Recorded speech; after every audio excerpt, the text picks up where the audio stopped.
Hey everyone, Elisa Wood here from Energy Changemakers for a special podcast that we're doing this week. Peter Asmus is a journalist and an analyst. I've known him for many years. He was very well liked and respected in the microgrid industry because he was providing so much interesting data as that industry was growing up. And he's here today to talk to us about distributed wind, which is a bit of an orphan or I don't know, maybe a third wheel to the solar storage phenomenon, but offers massive amounts of opportunity. So hello, Peter, how are you today? I'm pretty good. It's a beautiful day out here in California. I live on the North Coast where this is the windy season. Actually, the wind yesterday was pretty phenomenal. Right now it's pretty calm, but no, it's a All good that day. wasted wind. There's no like small wind turbines around, right? No, well, I actually broached that topic once to the local electricity provider, and well, it was a long story, but he was like, "But sometimes the wind doesn't blow," and I was like, "Yeah, but people have gotten used to that idea. Right. It's There's you other have things that other, can happen. yeah, right. You have batteries, you've got other technologies that can support it." So you were the keynote speaker recently at a distributed wind conference, which I believe was in Washington, D.C. Is that right? Yeah, Arlington, it's basically Washington, D.C. Yes. Yeah. So tell us about this conference. What went on there? And I know you keynoted the conference. What was the big takeaway? Well, I actually well, I didn't start with when you and I both started with McGraw-Hill, these kind of trade newsletters. I mean, wasn't the most exciting copy, I guess you could say. It was very neutral, it was a trade publication. But after that, I really got into wind power. I was a stringer for a magazine called Wind Power Monthly, and then wrote a whole book about wind power, which came out in 2001 called Reaping the Wind, which focused a little more on, wind farms, which is what most people think about wind, although it did talk about what we would call distributed wind, small wind turbines, which actually in the US, it started in rural areas where they didn't have any electricity. So this is before FDR with the New Deal expanded these huge hydro plants to provide energy to rural areas. But before he did that, like in Texas and particularly in the Great Plains, which is sort of the wind belt, there were a lot of little tinkerers.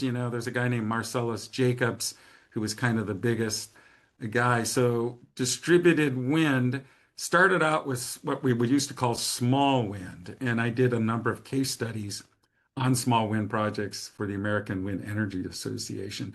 So now distributed wind can be small wind turbines, it can be medium, it can be large. It's either a single facility or maybe a cluster of two or three wind turbines. I don't know if they actually put an upper limit on it. And so some old friends invited me because the wind industry, like you said, has sort of been forgotten. And they view microgrids and even virtual power plants as sort of their market. And as I was sharing with you before we started recording, when I did my first report on microgrids in 2009, for then what was called Pike Research, which became Navigant Research, which became Guidehouse Insights, I remember finding a report that said 71% of microgrids had wind. And I was like, how is that possible? And then it turned out the early research was all from Alaska and Australia, which is true, where remote areas where really microgrids, the first renewable that most microgrids dealt with was wind. But obviously Wow. today, we all think solar storage. Yeah, that's so surprising. Yeah. But it can even be like on a building, right? I've talked to people who have like these wind turbines being placed on buildings. Yeah, Um, really tiny ones, like a couple kilowatts. You mhm. know, um, there are some people in the wind industry, and especially his name is Mike Berge, who's kind of the leader of this industry. He hates those turbines. He thinks, they're never gonna produce much because in your home, you're never gonna get, the higher you go, the better the wind resource. So taller towers and basically farms, areas where there's open space. So the other thing about wind is the more structures and trees and stuff that are nearby, they create more turbulence, which actually then challenges the wind turbine to keep operating. The less turbulence, the better, essentially. Yeah, very interesting. So, you said something interesting a minute ago. You said that they perceive the virtual power plant and microgrid industry as opportunity for them. I know there are some microgrids with wind, but I haven't heard a lot about wind microgrids, distributed wind microgrids. I haven't heard a lot about wind and virtual power plants. Tell us a little bit about what this is all about and how it would work.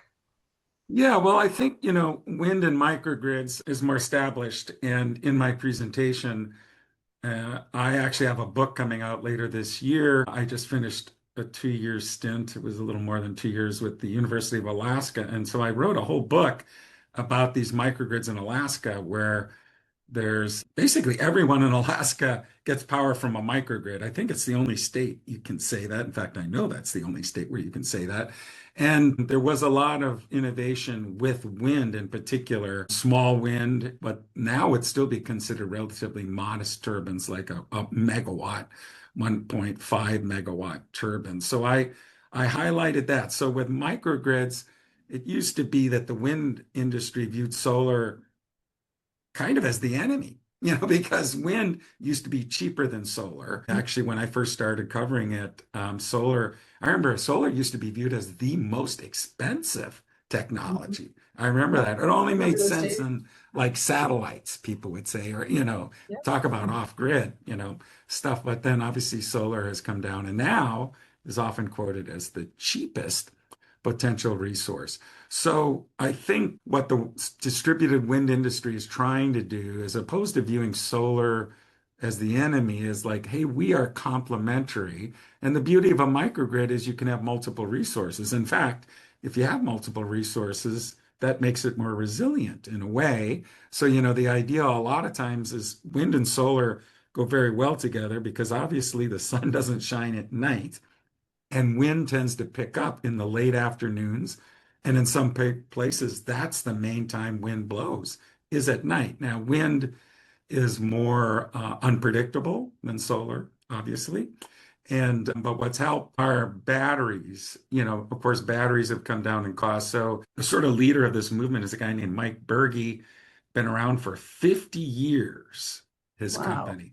And they have deployed 10,000 small wind turbines over all 50 states and in 100 countries. So he's Huh. kind of like the grandpa of the Wow. movement. And, he's actually come up with some models specifically for microgrids. And now he was trying to do something also for VPPs with Tesla. But in the end, Tesla didn't want to modify its inverters to incorporate wind. So we had to go in a different direction.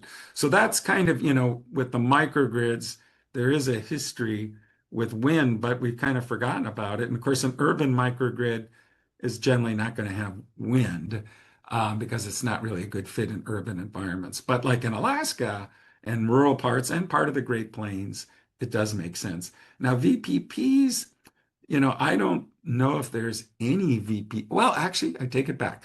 One of the first VPPs created in the world in Germany did have wind in it, but it was kind of an R&D project. It was called the combined power plant. They didn't use the term virtual power plant, but it was like 36 different generators. It was wind, solar, biomass, and hydro, all scattered throughout Germany. And they just proved with software that you could manage that diversity of renewables and create 24/7 power. And so that's kind of the concept of a virtual power plant. But in the US, I don't know if I don't know if there's any VPP that, has It's a wind hopeful turbines. concept at this point. It is, but that's why the wind industry is making their inverters grid interactive. So historically they just viewed as a microgrid, within mainly a remote microgrid that was not trying to sell services back to the grid. So that's what the industry is doing. The industry is also trying to make it easier to install wind turbines without cranes. So that's the other issue. Like in Alaska, they could only install certain size wind turbines certain times of the year because first of all, it's so remote. How do you get a crane in the middle of Right. nowhere? And then, with the permafrost, you'd have to install them when the land was, well, you'd have to bring the turbines there at a certain time, but then you couldn't drill into the ground a certain time of the year because it was frozen. And so it was a very complicated thing. Now, there have been small wind turbines a lot in the Caribbean, and those wind turbines actually, because of hurricanes, also you didn't want cranes and they could tilt down. You could just sort of drop them to the ground during extreme weather events. And so that's what the wind industry is trying to do is make it easier to install, easier to manage, and to have sort of grid interactive inverters so that they could How do you participate. how do you do that without a crane? Well, they make the towers tilt-up towers, and they've come up with new ways to do the foundation so you don't have to drill as deep. Now, these are particularly the smaller end. Some of these wind turbines, like the Bergies, I think as large as is the most common. Well, he has one that's just 1 kilowatt. That's pretty tiny. Yeah. 15 kilowatts, and I think for his microgrid plan there 25, yeah, 25 kilowatts, which, is a decent amount of power. And so that's how they're doing it is that they make the towers, there have been advances in different kinds of metals. When I wrote my wind book, the kind of battle was between the US and the Danes. The Danes were Right. more like, we just build farm machinery, robust, heavier, more expensive. The US was always trying to use aerodynamics, making their turbines as light as possible. There's a debate about downwind, upwind turbines, two-bladed, three-bladed. My book talks all about that. But a lot of the US machines blew up because they were always trying to find the lowest cost. So there's nothing wrong with that, but that was also a risk. Most wind turbines are three-bladed upwind, sort of based on the basic sort of Danish design. I don't know if you ever drove in the old days through California, but they also had what they call the egg beaters, vertical axis machines, which have Hmm. really fallen out of favor. They were my favorite because they look so cool. But Hmm. problem with the vertical axis is the wind at the top of the vertical axis machine can be very different than at the bottom. And so there's a lot of stress on that structure. That was kind of the downfall of those turbines over time. So everyone kind of abandoned that. Not everyone, but most people abandoned that technology. So, so everywhere I go now, every conference, almost every conversation, the word data center comes up because it's True, perceived as like the biggest new market, especially for microgrids. true. Um, but did you hear, was that at that conference in DC? Were the distributed wind people talking data center too? Well, they wanted me to talk about data centers. So you saw my slide deck. So I brought it up. I don't know if I actually, well, actually, I think there's a 100 megawatt data center going into Australia that is powered in part by wind, but more like wind farm. So it's kind of like it's a mixture of a microgrid with two utility feeds. And part of those utility feeds include like renewable energy because it's like a carbon-free data center. And I wrote about that a little while ago. I'm not sure if it's online yet, but they wanted me to talk about data centers. So I mean, the one sign of hope, I guess, for the distributed wind industry is data centers are desperate for power. They are deploying microgrids. And they're probably moving out into more rural regions as the land in urban areas goes up. I even wrote some white papers in Alaska about potential data centers. The challenge up there is that they don't have the fiber connection to the Asia Pacific market, which would actually be their biggest opportunity, is Mhm. because Alaska, if you actually look on a map, we kind of think of Alaska as being in the middle of nowhere. But if you look down on the globe from the top, you see Alaska is very close to Japan, China, just kind of that whole part of Asia Pacific, but they're trying to build some fiber connection there. But the larger point is if you move into rural areas, wind could play a role. The other aspect is that Alaska is deploying these edge data centers. They deployed one so far, And just like there's grid edge, Yeah. energy, there's this concept of small little modular data centers for rural areas that would just support local needs. So I did do a white paper about the community of Cordova, Alaska, which I did visit and has no roads to it.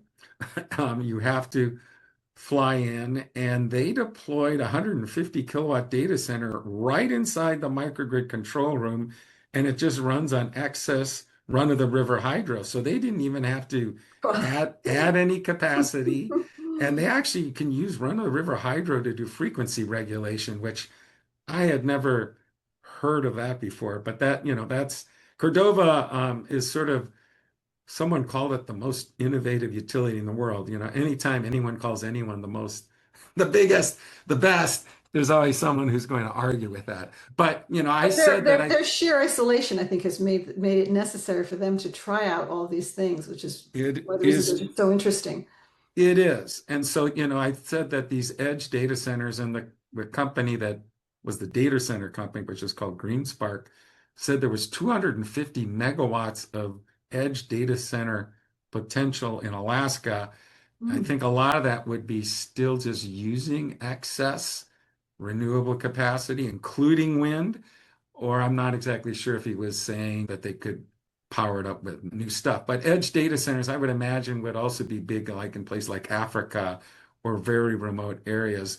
And they would use that data center to also improve the operation of the microgrid. That's what they're doing in Cordova. So using AI and things to actually improve the management, but also provide community services like in Cordova.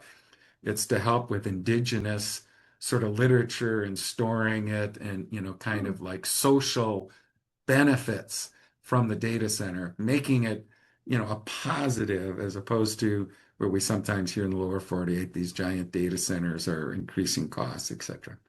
I think they could look to that as an example because there are a lot of them now are trying to figure that out. How do we bring something to the community so we don't look like the enemy, right? Right. So they could learn a Exactly. lot here. I'm really fascinated. You did a graph a few years back that showed DER capacity increasing more than utility scale capacity. And I know that's a little old, that graphic, but it feels like that's likely continuing because again, the data centers alone, we're seeing hundreds of megawatts of microgrids. I mean, like one data center I just wrote about yesterday, 700 to 900 megawatt microgrid, two microgrids actually for that amount of megawatts. But still, I mean that's just like huge, right? There's a lot coming into the DER space. Plus, as you mentioned, there's EVs and there's demand response and flexibility and all these other things. So in that context, I imagine what you're seeing or what you saw at the conference with the distributed wind folk is a lot of enthusiasm and optimism that there's opportunity right now for that industry. There is. There was a mixture because wind has been sort of forgotten. So I think they are viewing microgrids, VPPs, and data centers as a way to kind of reintroduce themselves. You call them the orphan, they're kind of the forgotten DER. But like I said, when I started on microgrids, there was a lot of talk about wind.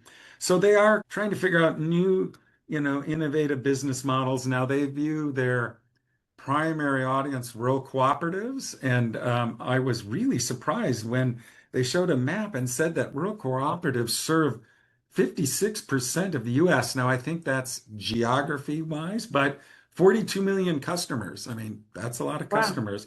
And Yes. the other thing about co-ops, of course, it's a little like Indian or Native American tribal lands, they're sovereign in some ways, so they often don't have to follow state regulations. So that can be good or bad. So they have more flexibility. Like in Alaska, that was always touted as a good thing because they could just kind of develop their own programs, figure out their own net metering rules, etc.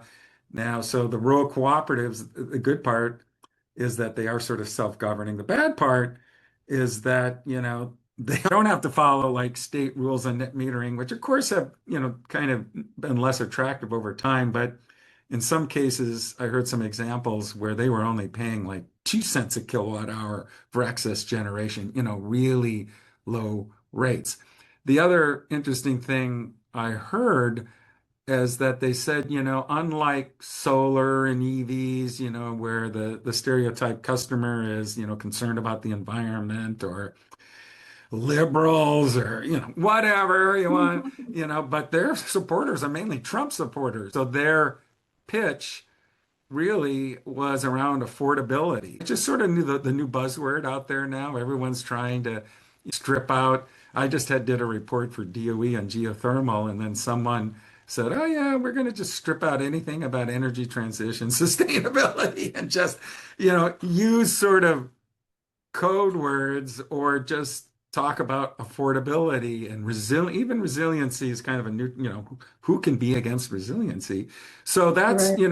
They're like the bipartisan terms, resiliency and affordability. Yeah. right. So Yeah. that's their challenge. And of course, our dear president isn't too wild about wind, but he's, I think, more anti like offshore wind in particular. These folks, like I said, small wind industry started in rural America, and there is a history of it. So there's probably in some of these communities, remember Grandpa, had a turbine 100 years ago when none of us had power. And so there's a kind of Back when they were romanticism. windmills. Yeah, I mean, even when I see a windmill still operating, one of those old water pumpers, I mean, that's where it started, was water Yeah. pumping. And then this guy, Marcellus Jacob, just figured out how to kind of retrofit those things and generate mainly DC electricity in the early days. But one other interesting stat is there is a farm bill. And so when I was at the conference, they were all going to hit Capitol Hill, I think, the next day. And what were they going to ask for? And I guess the farm bill is like every 5 years there's a new farm bill, and I think they're behind this year. But they pointed out that even though farmers generally seem favorable to wind, that of the money for energy projects, 70% had gone to solar, 18% to energy efficiency, and less than 1% to wind. So Oof. what they were going to try to make the argument is really wind actually needs the help a lot more than solar. It's like which technology. I remember when, and here I'm going to go on a short tangent. My first report for Pike was on ocean energy, like wave power, tidal power. And that was like a big hype in 2009, 2008. And of course, it really never went anywhere. But you could argue back then, and they argued that they needed to support more than solar and wind. But back then, the solar and wind lobbies were stronger. And of course, there was some money put into wave and tidal, but I don't know if there's even a commercial facility operating in the US. There were R&D projects, but Right. it didn't Yeah, really I'm not happen. aware of any. I go but way back on wind too. I used to write about offshore wind for S&P. And in fact, I was one of the first people to write about Cape Wind, if you remember that. That was a Oh, yes. first offshore wind farms proposed off of Cape Cod, Massachusetts. Just a fascinating story. But it's interesting because it seems like we went through this phase where there was, like you said, it was wind first, solar second. And then we got to the point, I started hearing that solar was doing better, partially on cost, but also because we just run out of a lot of big pieces of windy land in the United States. Like the easy places to build were gone. The tougher places were still available. So it kind of was slowing the industry. But again, to me, this is a kind of an opening for small wind because it doesn't have that. It doesn't need the big planes, right? It can operate in a much smaller footprint, which seems to be what we're all about these days. Everything is getting smaller, right? We're focusing Right. on microgrids. We're focusing on, suddenly now our EV is going to be our backup power. Everything is becoming more close to the user and smaller. So it seems like perhaps small wind's time has come. Well, no, and that was an interesting stat. That's one of their arguments is because in a lot of the rural communities, farmers don't want solar farms. They don't want the land taken up. And the beauty of wind, I mean, why wind power was so wind farms were so popular with farmers is that they could keep doing what they've always been doing because the wind turbine would pay them wind royalties. I think you remember that the wind company Sure. would come in saying, we're going to lease your land. You can still have your cows graze or grow your wheat. And, the wind turbines will be there. And so you can keep farming. and you'll actually get a new revenue stream. But the other thing that they pointed out is to generate a megawatt of power, you need a quarter of an acre from wind, you need 10 acres from solar. So, Interesting. much smaller footprint. So, the wind farm is one angle, but the other one is for distributed wind. And there was a thing called community wind. I remember that's what I heard. It was a big thing in Minnesota. Community wind was usually about two turbines, but larger turbines, not Hmm. the super small Hmm. ones. And so, we've heard about community solar, but then community wind. Now, I believe all distributed wind is behind the meter, whereas community solar tends to be front of the meter. So that I never really realized that until I started doing some work for a company called Renewable America, which is just focused on California. And they're now switching from front of the meter community solar to behind the meter battery Oh, CNI, because the incentives for batteries are still there, and just kind of trying to diversify the risk, because front of the meter projects have a lot of regulatory complexity dealing with the utilities, just the hmm. regulatory stuff. So anyways, I think there's been an overemphasis on just solar plus storage. And, we've done some work together where microgrids, the beauty of the microgrid is you should tap whatever renewable resources available. Like the other thing in Alaska, when I first looked at it, there's hydro in a lot of microgrids, including dam hydro, which you wouldn't really think in most microgrids would be that big. But there is the project at Kodiak Island, which is 100% renewable microgrid, and Yeah, another fascinating project. Yeah. yeah, because it's wind that has slightly larger wind turbines, 1.5 megawatt GEs. They start out with three, and then they added three more. Then they have the hydro, and then they use the hydro as storage. They have lithium ion battery, and then this giant flywheel, which was the main innovation, because they had a big crane that was 2 megawatts, a 2 megawatt crane during fish processing. And when that crane came on, it could just wreck that whole microgrid, because that's 2 megawatts Yeah. of Right. instantaneous load. So they Yeah. somehow hooked up the flywheel directly to the crane. So that was That a was pretty cool that was an project. amazing one. Yeah. That makes me think of one more question I want to ask you. So Sure. a lot of people I talk to these days, they're having problem with the idea of, well, abundance is the term that's being used, but the idea that we just need to generate more megawatts. And what they're saying is, no, we need to generate more megawatts in the right locations at the right time. So the argument is put the microgrid in the right place. Again, this seems like kind of a pro for distributed wind because it's smaller and therefore you can more likely put it in the right place. Not necessarily get generating at the right time, but get in the That's right place, right? Was there well, discussion about that at the conference at all? Did that come up? well, a little bit, but it's true. I mean, you can fit obviously a wind farm like a solar farm, you need this huge, vast stretch of land. So the DER arguments for all DERs, all cleaner energy assets, I think with data centers, of course, now with the current federal administration de-emphasizing, carbon reduction sustainability, but most of these big data center companies, and globally they still do have carbon reduction goals, sustainability goals. And, so it is a global industry. So as if they're taking that seriously and start going into rural America, I do see there could be a role both for wind farms, but if it's a microgrid, it's probably not going to be a wind farm. It's going to be distributed wind. Now it could be clusters of distributed wind. If you've got a 700, 800, 1 gigawatt microgrid, I would also argue that ideally that big system would be multiple microgrids, because if you have a 1 gigawatt microgrid, you're kind of also vulnerable to sort of like a centralized microgrid, like, Right. Well, you know, actually, this one, the one I mentioned that was 7 to 900, it is two, actually, two microgrids at the okay. data center. So, Yeah.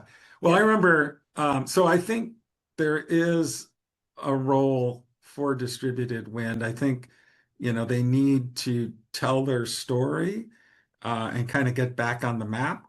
Now, with VPPs, I think that's the more interesting aspect.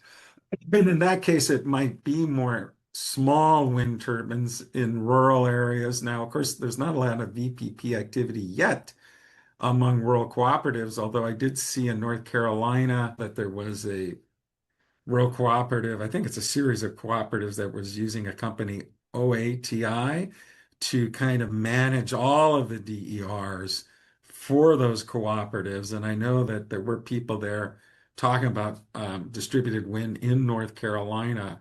So there's wind on the coast, there's also the mountains.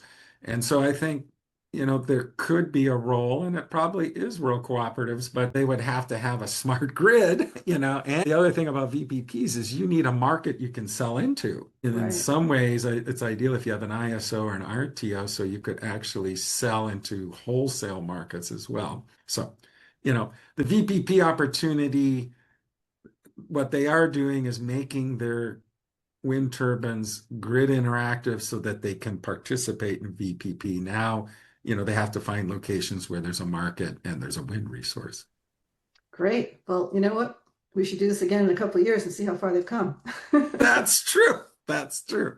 So, hey, before we go, I want to ask you, how can people get your new book? So it's mainly a ghost-written book. I write the final chapter to kind of tie it all together. It'll come out this year, late summer, early fall. I changed the title to Alaska's Microgrid Innovators. I decided to put microgrid in the title because I figured, so you don't have to be just interested in Alaska. You can be interested in microgrids. The Yeah. subtitle we're still tinkering with, given the current political climate, including in Alaska. Originally, the title had something like How Communities Are Responding to Climate Change.